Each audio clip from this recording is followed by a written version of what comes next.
지금부터 들려드릴 이야기는 10억이라는 돈이 한순간에 산산조각 난 한 남자의 이야기입니다. 그리고 그 10억을 무너뜨린 것은 다름 아닌 그 남자가 가장 무시했던 아내의 완벽한 복수였습니다. 아내 민서에게 결혼 생활은 황금빛으로 포장된 근사한 박물관과 같았습니다. 남편 재혁은 촉망받는 IT 기업의 대표였고 민서 역시 대규모 의료법인의 딸로 부족함 없이 자랐습니다. 그들의 결혼은 세간의 부러움을 샀던 완벽한 비즈니스 결합이었습니다. 한강이 내려다 보이는 펜트하우스, 현관을 가득 채운 명품 슈즈들, 그리고 집안 곳곳에 놓인 수억 원짜리 미술품들. 재혁은 민서에게 돈과 명예를 가져다 주었지만 딱 거기까지였습니다. 재혁은 집을 잠자는 곳이나 손님을 접대하는 장소 이상으로 여기지 않았고 민서는 그곳에서 아내가 아닌 고급 인테리어의 일부처럼 존재했습니다. 사랑? 그 단어는 그들의 결혼 계약서 어디에도 없었습니다. 서로의 체면과 사회적 지위를 유지하는 것이 그들의 유일한 공동 목표였습니다. 민서는 언제나 우아했고 재혁은 언제나 성공적이었습니다. 그들의 삶은 완벽한 그림처럼 보였으나 그 그림의 뒷면은 찢어진 캔버스처럼 위태로웠습니다. 민서는 그 침묵과 거리를 감수하며 살았습니다.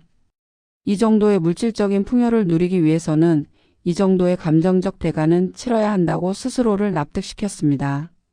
하지만 최근 들어 그들의 평화는 서서히 금이 가기 시작했습니다. 재혁은 언제부턴가 전화를 받는 방식이 달라졌습니다. 이전에는 응 회 중이야 라며 전화를 끊었던 그가 이제는 습관처럼 휴대전화를 쥐고 화장실로 들어가거나 베란다로 나가 속삭였습니다. 출장은 잦아졌고 돌아오는 시간이 불규칙해졌습니다. 특히 민서의 신경을 건드린 것은 냄새였습니다. 민서는 후각에 예민했습니다. 재혁에게서 나는 진한 우디 계열의 남성 향수는 익숙했지만 가끔 그의 셔츠 소매나 겉옷깃에서 달콤하고 저렴한 복숭아 향이 섞여났습니다. 그 향은 민서가 절대로 사용하지 않는 20살 초반의 여성들이 선호할 법한 싸구려 향수 냄새였습니다. 민서는 모르는 척했습니다. 모르는 척하는 것이 이 균형을 유지하는 유일한 방법이라고 생각했습니다. 혹시나 자신이 먼저 나서서 의심이라는 단어를 꺼내는 순간 그가 이 모든 것을 무너뜨리고 뻔뻔하게 자유를 주장할까봐 두려웠습니다. 재혁은 겉으로는 민서와 공동 명의의 자산관리 시스템을 따랐지만 그는 항상 몇 수 앞을 내다보는 사람이었습니다. 그가 비밀리에 관리하는 비상금 통장이 있다는 것을 민서도 알고 있었습니다. 수년에 걸쳐 비자금처럼 모아온 순수 현금 자산만 수십억 원에 달하는 통장이었습니다. 재혁은 이 통장을 일종의 자유통장처럼 여겼습니다. 그리고 지난달부터 그 비상금 통장에서 유난히 큰 금액들이 연속적으로 인출되기 시작했습니다. 재혁이 이혼을 준비하는 것일 수도 아니면 그저 새로운 사업에 투자하는 것일 수도 있었습니다. 민서는 남편 몰래 변호사를 통해 재산 상황을 점검하며 만약의 사태에 대비했습니다. 민서 씨, 재혁 씨가 해외 출장용으로 쓰신 금액에 대한 결제 내역입니다. 어느 날 재혁의 비서가 실수로 민서의 이메일로 보낸 영수증 하나. 그 영수증에는 재혁이 지난주 해외 출장 중 묵었다는 고급 호텔의 이름이 적혀 있었습니다. 하지만 그 호텔은 국내 강남의 최고급 레지던스 호텔이었습니다. 출장이 아니었던 것입니다. 민서는 그 영수증을 프린트해 조용히 자신의 서랍에 넣었습니다. 그리고 그 아래에 찍힌 결제 내역을 확인했습니다. 여성 명품 의류 최고급 주얼리샵. 총 결제 금액은 이미 평범한 사람이 상상할 수 없는 액수였습니다. 이쯤 되자 민서도 더 이상 모르는 척 할 수 없었습니다. 민서는 재혁이 이혼을 공식화하기 전에 이 모든 상황을 역전시킬 완벽한 계획을 세워야 한다는 것을 깨달았습니다. 저 영수증과 복숭아 향은 더 이상 미세한 균열이 아니었습니다. 그것은 곧 다가올 파국을 알리는 거대한 경고음이었습니다. 민서는 며칠 밤을 잠 못 이루었습니다. 남편 재혁의 외도는 이미 예상했지만 그 달콤한 복숭아 향이 상징하는 것이 단순한 일탈이 아니라는 것을 직감했습니다. 그녀는 재혁이 국내 최고급 레지던스 호텔을 해외 출장이라고 속이고 묵은 영수증과 고액 결제 내역을 들고 변호사를 찾아갔습니다. 재혁 씨가 최근 큰 돈을 쓰기 시작했어요. 이혼을 하더라도 제 몫을 온전히 받아내고 싶습니다. 그리고 더 이상의 모욕은 견딜 수 없어요. 변호사는 냉정하게 이혼 소송 절차를 설명했습니다. 민서 씨, 재혁 씨 같은 자산가들은 이혼 전에 모든 걸 정리해 둡니다. 돈의 흐름을 파악하는 게 관건이에요. 우리는 선제적으로 자산을 묶어야 합니다. 그날 저녁 민서는 집 안의 홈오피스 앞에서 멈춰 섰습니다. 재혁이 전화기 너머의 비서에게 신경질적으로 소리치고 있었습니다. 평소 냉철했던 재혁이 감정을 드러내는 것은 매우 이례적인 일이었습니다. 선물? 아, 그 시사시 마이너스사 한정판 다이아 목걸이. 오늘 내가 직접 찾으러 갈 거야. 내가 준비할 필요 없어. 아, 그리고 그 여자에게 필요한 산모용품도 최고급으로 준비해놔. 이제 곧 우리 아이의 엄마가 될 사람이야. 완벽하게 준비해. 우리 아이의 엄마. 민서의 머릿속이 새하얗게 변했습니다. 복숭아 향이 20살 초반의 상간녀를 의미했다면 아이의 엄마는 곧 그들의 관계가 단순한 외도를 넘어 재혼을 염두에 둔 진지한 만남이었다는 것을 의미했습니다. 그리고 그 아이는 그녀가 아닌 다른 여자와의 사이에서 태어날 것이었습니다. 민서의 세상은 완전히 무너졌습니다. 하지만 이 순간 민서는 무너지는 대신 차갑게 얼어붙었습니다. 슬픔이나 절망보다 더 강한 경멸과 분노가 그녀의 가슴을 지배했습니다. 그녀가 지켜온 것만 번지르르한 결혼이라는 박물관이 완전히 불타버리는 소리 같았습니다. 다음 날 민서는 주저하지 않았습니다. 그녀는 자신을 돈의 무지한 재벌가 아가씨로 여겼던 재혁의 오만을 이용하기로 결심했습니다. 재혁은 사업의 편의를 위해 민서에게 자신의 법인 계좌에 대한 포괄적인 금융 위임 권한을 부여해 놓았었습니다. 법적으로는 민서가 이 법인 자산의 일부에 대해 일정 수준의 관리 권한을 행사할 수 있다는 의미였습니다. 재혁은 이 권한이 상징적인 것이라 여겼지만 민서는 이것이 자신의 복수를 위한 열쇠가 될 것임을 깨달았습니다. 재혁 씨가 숨긴 수십억 원의 비상금 통장, 그거 어떻게든 묶을 수 없을까요? 민서가 금융자문에게 물었습니다. 그 통장은 재혁 씨 개인 법인이 통제하는 자산이라 이혼 소송을 걸어도 당장 가압류가 어렵습니다. 시간이 걸려요. 자문이 난색을 표했습니다. 시간이요? 그럼 그 시간을 벌지 못하게 하면 되죠. 민서의 눈빛은 차가웠습니다. 그 통장과 연동된 법인 카드의 결제 시스템을 조작할 겁니다. 법인 카드 약관에는 법적 분쟁 발생 시 고액 결제 권한 자동 정지 조항이 있습니다. 제가 가진 위임 권한을 이용해 이혼 소송 접수와 동시에 그 조항을 발동시키는 시스템을 미리 심어 놓을 겁니다.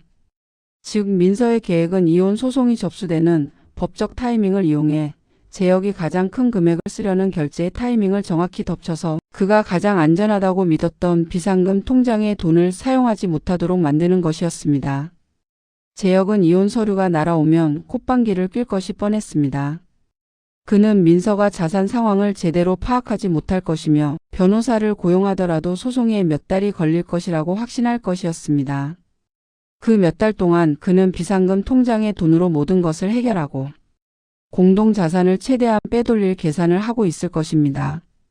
하지만 민서는 그가 재산 분할의 두려움에 사로잡혀 비상금 통장만큼은 안전하다고 믿는 심리적 방어선을 무너뜨릴 생각이었습니다.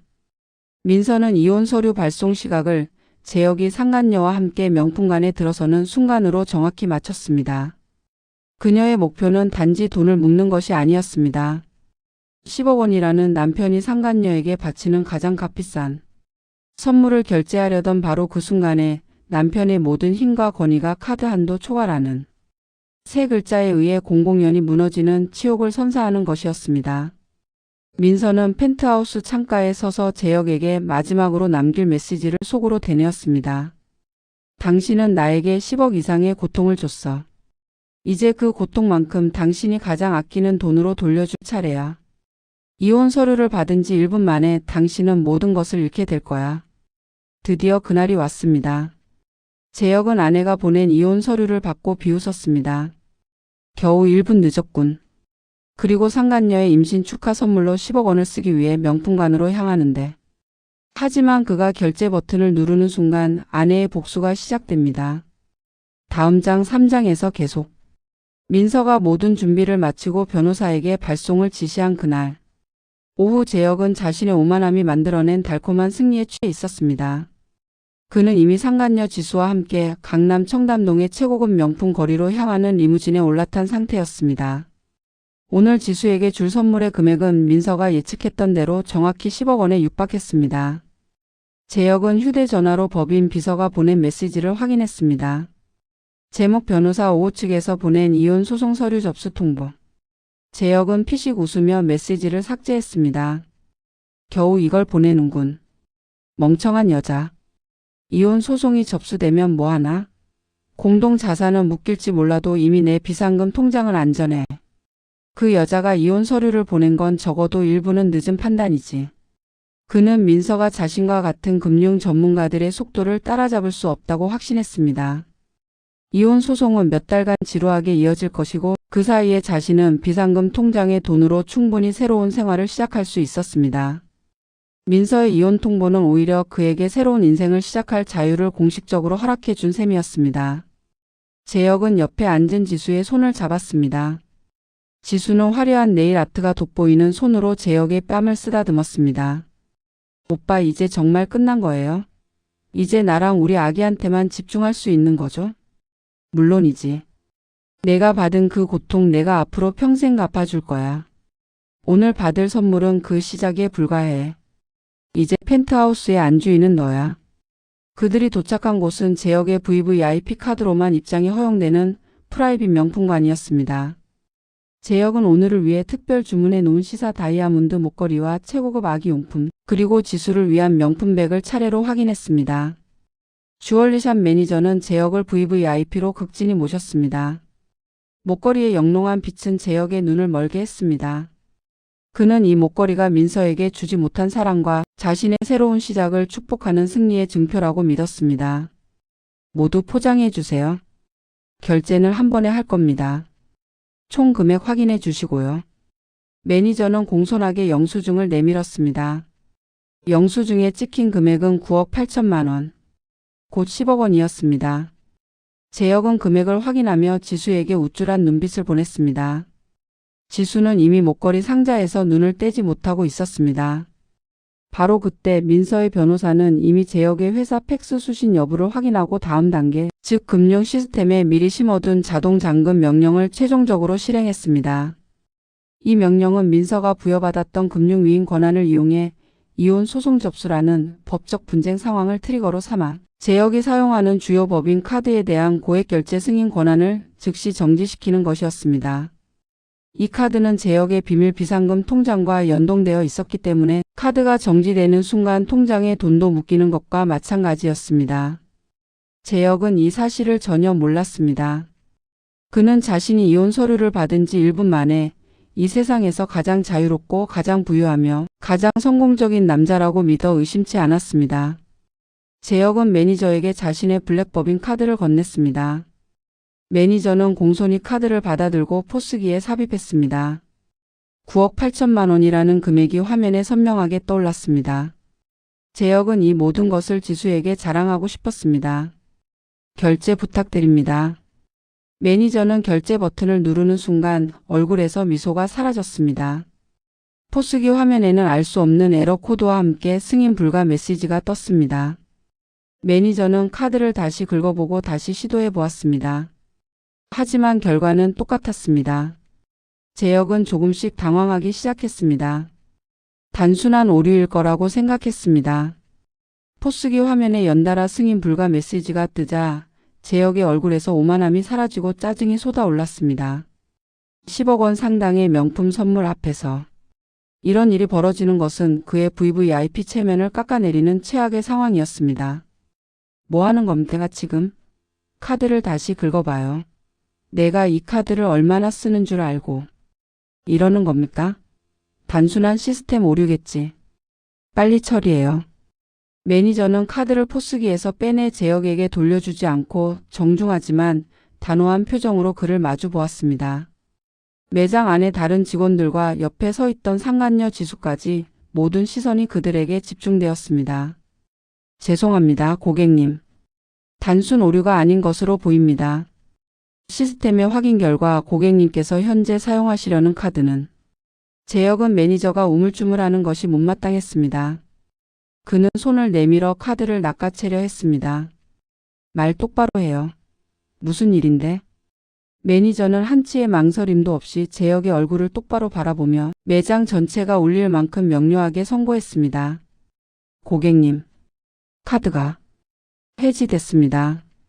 이 카드는 현재 어떤 고액 결제도 승인할 수 없습니다. 법적 분쟁으로 인한 금융거래 권한 정지로 확인됩니다. 해지. 단 두 글자였지만 그 단어는 재혁이 밟고 서 있던 10억 원짜리 승리의 연단을 산산조각 냈습니다. 재혁은 그 자리에서 마치 돌처럼 굳어버렸습니다. 그의 눈동자는 공허하게 흔들렸고 입은 벌어진 채 아무 말도 뱉어내지 못했습니다. 이럴 리가 없었습니다. 이 카드는 그의 비상금 통장과 직결된 그의 자유를 보장하는 최후의 보루였습니다. 민서가 이혼 서류를 보냈다고 해도 그가 금융 절차를 마무리하기 전까지는 절대 손댈 수 없는 영역이었습니다. 옆에 서 있던 지수의 얼굴도 순식간에 하얗게 질렸습니다. 그녀의 눈은 더 이상 10억 원짜리 다이아몬드 목걸이를 바라보지 않았습니다. 그녀가 본 것은 결제 불능 상태가 된 카드와 무능력하게 얼어붙은 남자의 초라한 모습뿐이었습니다. 지수는 본능적으로 이 상황이 재앙임을 깨달았습니다. 그녀의 임신 축하 선물은 한순간에 10억 원이 아닌 영원이 되었고 재혁이라는 보험이 터져버렸습니다. 오빠, 잠깐만요. 지금 이게 무슨 일이에요? 카드 해지라뇨? 오빠 나 지금 너무 창피해. 아무래도 나는 여기서 먼저 가봐야 할 것 같아요. 재혁은 겨우 고개를 돌려 지수를 붙잡으려 했지만 지수는 이미 뒤돌아서 문을 향해 걸어가고 있었습니다. 그녀는 단 1초의 망설임도 없었습니다. 재혁은 텅 빈 손으로 허공을 휘저었습니다. 우리 아이의 엄마라며 세상 가장 귀하게 대했던 여자가 10억 원짜리. 위기 앞에서 그를 가차없이 버리고 떠났습니다. 매장 직원들의 수군거림 그리고 텅 빈 계산대. 재혁은 마침내 상황을 이해했습니다. 1분 지각? 아니었습니다.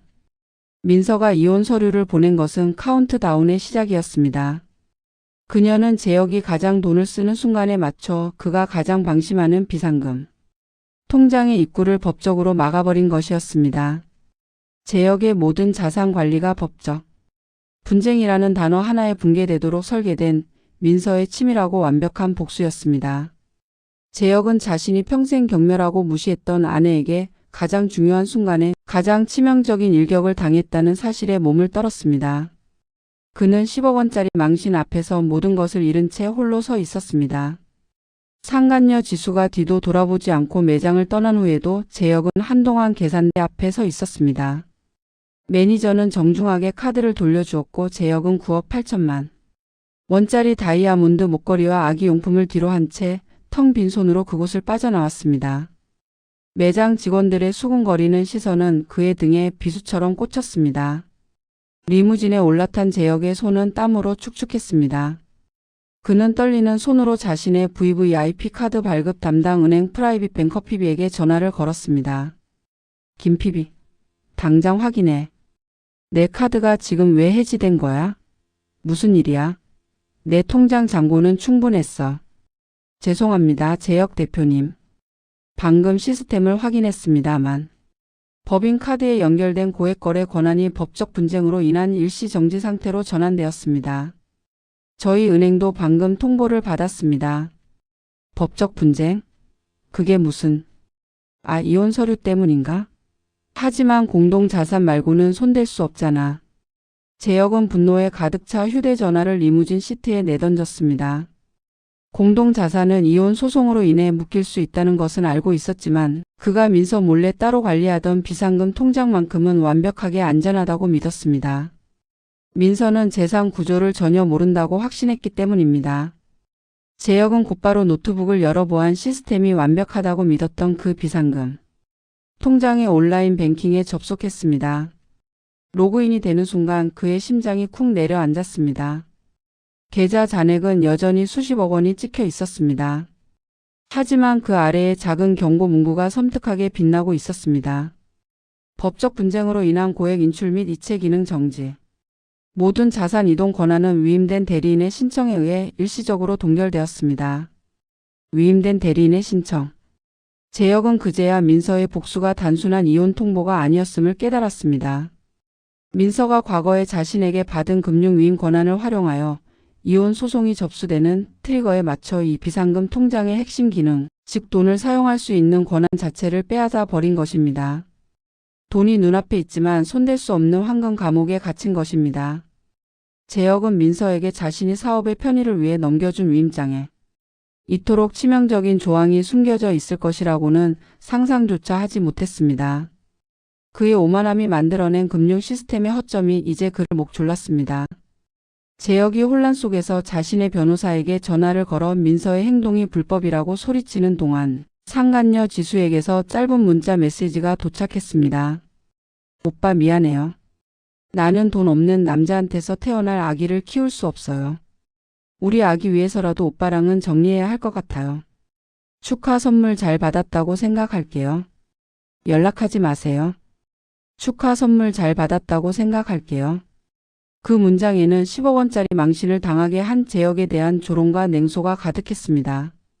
아이를 낳아줄 것이라 믿었던 여자는 재혁의 돈줄이 끊어지자마자 짐승처럼 도망갔습니다.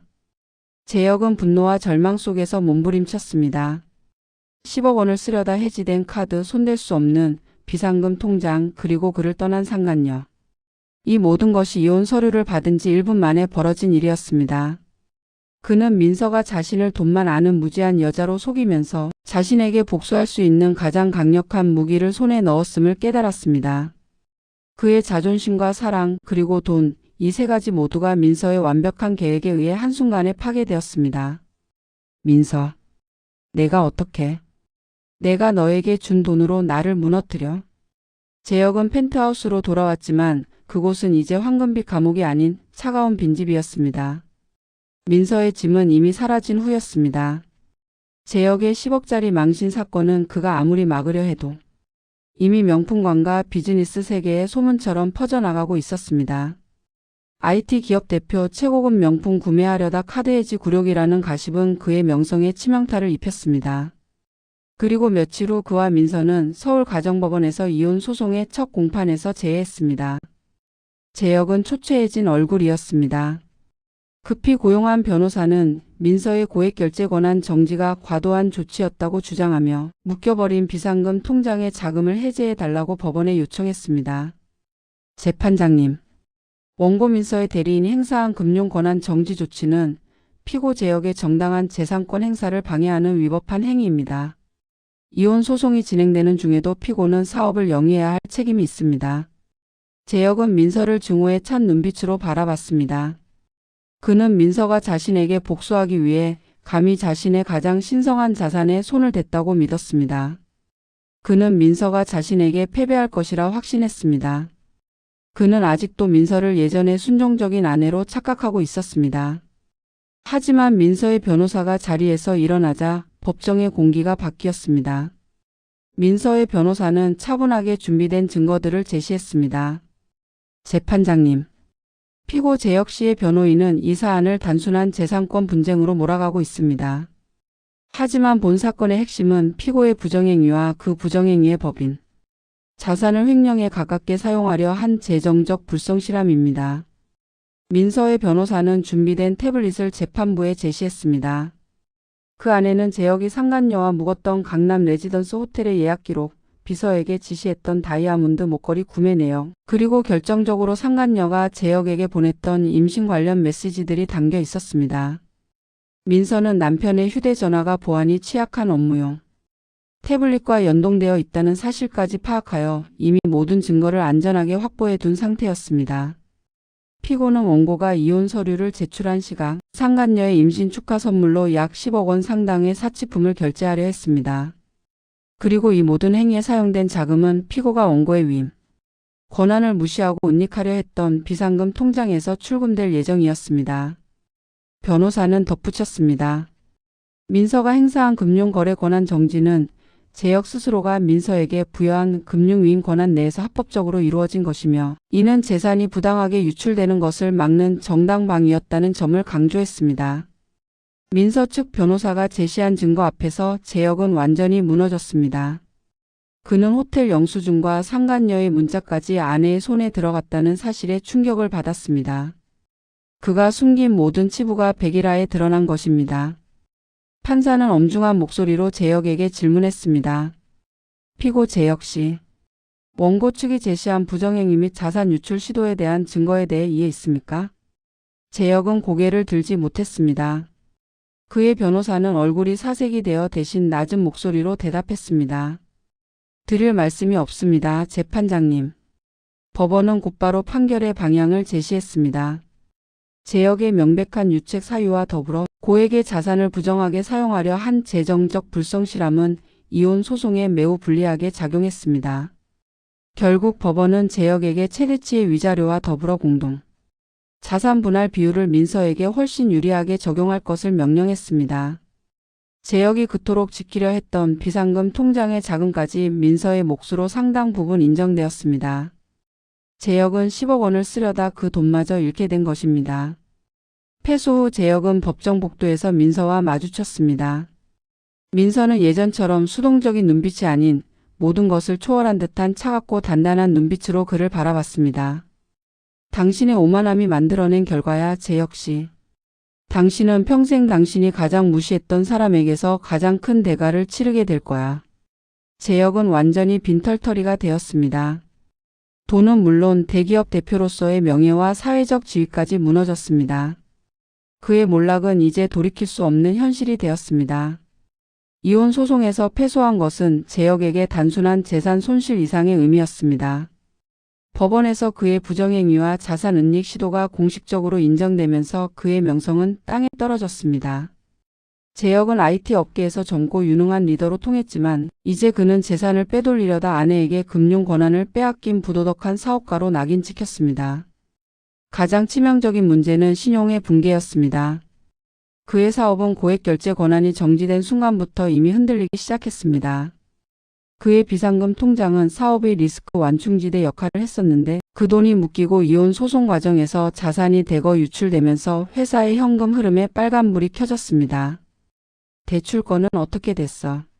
당장 묶인 자금을 풀어야 해. 은행에서 왜 자꾸 퇴짜를 놓는 거야? 대표님, 죄송합니다.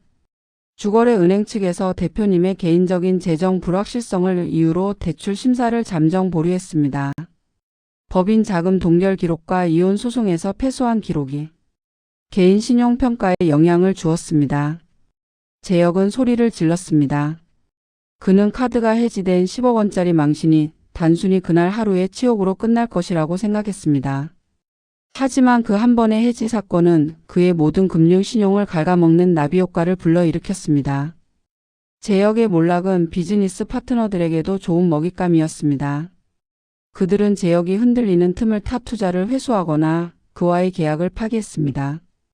재혁 씨, 우리는 당신의 개인적인 재정 리스크가 우리 사업에 전이되는 것을 원치 않습니다. 이 사회는 당신의 대표직 쌓임을 논의할 수밖에 없습니다. 이게 다 내 개인적인 일이라고. 회사는 아무 문제 없어. 나 없이 이 사업이 돌아갈 것 같아. 돌아갈 겁니다. 하지만 당신의 이미지는 이제 신뢰를 잃었습니다. 시장은 당신이 아내에게도 신뢰를 주지 못한 사람이라는 것을 알고 있습니다. 사람들은 돈을 잃은 사람에게는 동정하지 않았습니다. 특히 불륜과 재산 은닉이라는 도덕적 해이가 더 씌워진 재혁에게는 더욱 그러했습니다.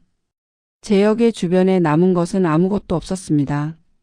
아첨하던 임원들도 술잔을 부딪히던 사업 파트너들도 모두 그를 비웃으며 떠나갔습니다. 가장 비참했던 것은 재혁이 상간녀 지수에게서 완전히 버려졌다는 사실이었습니다. 그는 지수에게 전화를 걸고 문자를 보냈지만 돌아오는 것은 차단된 신호음뿐이었습니다. 어느 날 재혁은 사설 탐정을 통해 지수의 행방을 알아냈습니다. 지수는 이미 임신한 몸으로 다른 유력 사업가와 새롭게 관계를 맺고 있었습니다. 그녀에게 재혁은 그저 돈이 끊긴 전 남자친구일 뿐이었습니다. 탐정이 건넨 사진 속에서 지수는 배를 감싸 안고 새로운 남자의 차에 오르고 있었습니다. 그 모습은 재혁이 그녀에게 주려 했던 10억 원짜리 다이아몬드 목걸이보다 훨씬 더 화려하고 안정적인 미래를 약속받은 듯 보였습니다. 그의 눈앞에 다시 10억 원짜리 망신의 순간이 떠올랐습니다. 만약 그때 카드가 해지되지 않았더라면 그는 그 목걸이를 건네고 행복했을까요? 아니, 지수는 결국 돈이 끊긴 그를 버렸을 것입니다. 민서의 복수는 단순히 재산을 뺏은 것이 아니라 재혁이 믿었던 모든 가치가 얼마나 허망했는지 깨닫게 한 잔인한 거울이었습니다. 결국 재혁의 회사는 재정난을 이기지 못하고 부도 위기에 처했습니다. 그는 대표직에서 물러났고 그가 그토록 자랑하던 펜트하우스마저도 이혼 과정에서 민서에게 넘어가거나 채무 변제를 위해 처분되었습니다. 재혁의 손에 남은 것은 은행에서 온 마지막 통지서 한 장과 그가 자랑하던 법인 카드의 조각뿐이었습니다. 통지서에는 그의 자녀 재산으로는 모든 채무를 변제하기 어려워 개인 파산 절차가 시작될 것이라는 내용이 적혀 있었습니다. 그가 1분 늦었다며 비웃었던 민서의 이혼 서류. 그 서류 한 장이 불러온 결과는 재혁의 모든 것을 앗아갔습니다. 10억 원을 쓰려던 오만함의 대가는 100억 원 이상의 모든 것을 잃는 것이었습니다. 최고급 펜트하우스에서 쫓겨난 재혁이 최종적으로 거처를 옮긴 곳은 서울 외곽의 낡은 월세방이었습니다. 한때 10억 원을 우습게 알았던 그는 이제 월세 걱정을 해야 하는 신세가 되었습니다. 그의 주변에는 아무도 없었습니다. 부도덕한 사업가로 낙인 찍힌 후 그를 따르던 비서나 임원들은 모두 떠났습니다. 상간녀 지수는 연락이 끊겼고 잃어버린 돈을 되찾아 주겠다던 변호사마저도 연락을 회피했습니다. 재혁은 홀로 앉아 매일 밤 술에 의지했습니다. 손에는 찌그러진 맥주캔이 들려 있었지만 그의 눈은 텅 빈 벽을 향해 있었습니다. 그는 자신이 어떻게 몰락했는지 끊임없이 되짚었습니다. 내가 10억을 잃었어. 그 망할 카드가 해지되는 바람에. 하필 그 순간에. 그의 후회는 민서에게 못되게 굴었던 행동에 대한 것이 아니었습니다. 그의 후회는 타이밍이었습니다. 단 1분만 민서보다 빨랐더라면, 이혼 서류를 받기 직전에 그 10억 원을 인출했더라면 그는 모든 것을 지켰을 것이라고 착각했습니다. 그의 가장 큰 절망은 돈이 아닌 자신의 오만함이었습니다. 그는 민서가 자신 몰래 그토록 치밀한 금융 설계와 법적 무기를 준비했을 것이라고는 꿈에도 생각지 못했습니다. 그가 가장 무시했던 아내가 자신의 가장 약한 고리를 알고 있었다는 사실이 그를 뼈저리게 괴롭혔습니다. 한편 민서는 완전히 새로운 삶을 살고 있었습니다. 그녀는 재혁과의 결혼 생활 동안 억눌렸던 재능과 지성을 마음껏 펼쳤습니다. 이혼 소송에서 확보한 충분한 자금과 친정의 지원으로 그녀는 새로운 삶의 터전을 마련했습니다. 더 이상 재혁의 아내가 아닌 민서로서의 삶이었습니다. 그녀의 새 집은 펜트하우스만큼 화려하지는 않았지만 그녀의 취향대로 꾸며진 따뜻하고 안정적인 공간이었습니다. 가장 중요한 것은 그 공간에 재혁의 차가운 눈빛과 그 복숭아 향이 없다는 사실이었습니다. 어느 날 그녀는 변호사와의 통화에서 재혁의 현재 상황을 전해 들었습니다. 그가 가장 아끼던 것을 잃었으니 이제야 자신이 저지른 일의 무게를 알게 되겠죠. 민서에게 복수는 증오의 발로가 아니었습니다. 그것은 잃어버린 자신의 존엄성을 되찾는 과정이었고 동시에 재혁의 오만한 태도가 결국 파멸로 이어진다는 정의를 구현하는 과정이었습니다. 민서는 창밖을 바라보며 따뜻한 차를 마셨습니다. 그녀는 이제 더 이상 남편의 눈치를 보지 않아도 되었고 상간녀의 흔적을 걱정하지 않아도 되었습니다. 그녀가 얻은 것은 넉넉한 재산뿐만이 아니었습니다. 자신감과 자유라는 돈으로 환산할 수 없는 가장 소중한 가치였습니다. 재혁은 돈과 명예를 잃었지만 민서는 그 모든 것을 잃은 대가로 진정한 자신을 얻었습니다. 민서의 복수는 완벽했습니다. 그것은 단순히 돈을 빼앗는 수준이 아니라 재혁이 자신의 모든 것을 걸었던 권위와 능력 자체를 부정하고 파괴하는 것이었습니다. 재혁은 민서가 자신에게 준 금융위임 권한을 고급 액세서리로 여겼지만 민서는 그것을 자신을 구원하고 남편을 심판할 단두대로 사용했습니다. 10억 원짜리 임신 축하 선물을 사려던 남편의 오만함은 결국 그가 가진 모든 것을 잃게 만드는 저주가 되었습니다. 민서의 지혜와 결단력 앞에서 재혁의 부와 권위는 단 한 번의 카드 해지로 완전히 무너져 내렸습니다. 이제 이 통쾌한 복수극의 최종 장만이 남았습니다. 재혁의 파산 절차는 끝났지만 그의 삶은 재기할 희망조차 보이지 않았습니다. 그는 전 재산과 명예를 잃었을 뿐 아니라 자신이 한때 인맥이라고 불렀던 모든 인간관계까지 상실했습니다. 돈이 떨어지자 재혁은 한때 자신이 베풀었던 사람들에게 도움을 청하기 시작했습니다. 하지만 그의 전화는 모두 외면당했습니다. 그들은 재혁이 10억짜리 망신의 주인공이자 아내를 배신하고 회사 자산까지 위태롭게 한 불성실한 사업가라는 사실을 이미 알고 있었습니다. 김 이사님, 딱 500만 원만 빌려주십시오. 제가 다시 일어설 때. 재혁 씨, 저도 지금 상황이 어렵습니다.